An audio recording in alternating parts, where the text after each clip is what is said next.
రీసెంట్‌గా H1, H4 వీసాలో ఉండే వాళ్ళందరికీ కూడా social media vetting policy start చేస్తామని, అది డిసెంబర్ 15 నుంచి అప్లై అవుతుందన్నారు కదా! రీసెంట్‌గా డిసెంబర్ 15న ఇంటర్వ్యూ ఎళ్లారు కదా! వాళ్ళందరికీ 221జీ స్లిప్ అనేది ఇచ్చారని. అదేంటో అనుకోకండి.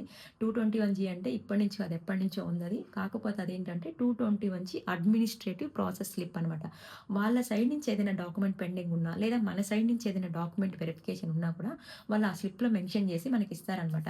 మనం ఎలా ఆలోచిస్తాము బేసిక్‌గా వీసా ఇంటర్వ్యూకెళ్ళినప్పుడు పాస్‌పోర్ట్ అంతా గూడా వెరిఫికేషన్ చేసుకొని వాళ్ళ దగ్గర ఉంచేసుకుంటే మనకి వీసా వచ్చేసినట్టు అనుకుంటాం. ఒకవేళ పాస్‌పోర్ట్ మనకిచ్చేస్తే అయ్యో! వీసా ఇంకింతే సంగతులు, మనకి వీసా రాదేమో అన్న ఆ థాట్‌లో ఉంటాం. అలా ఏం కాదండి. ఒకవేళ వాళ్ళు మీకు స్లిప్ గాని ఇస్తే గనక చూడండి, కొంచెం టైం తీసుకోండి. సీఈఏసీ వెబ్‌సైట్ ఉంటది. Consular electronic application centre. దాంట్లో ఒకసారి మీ వీసా స్టేటస్ కూడా చెక్ చేసుకోండి. మీకిచ్చిన స్లిప్‌లో ఏం మెన్షన్ చేశారో ఒకసారి చూసుకోండి.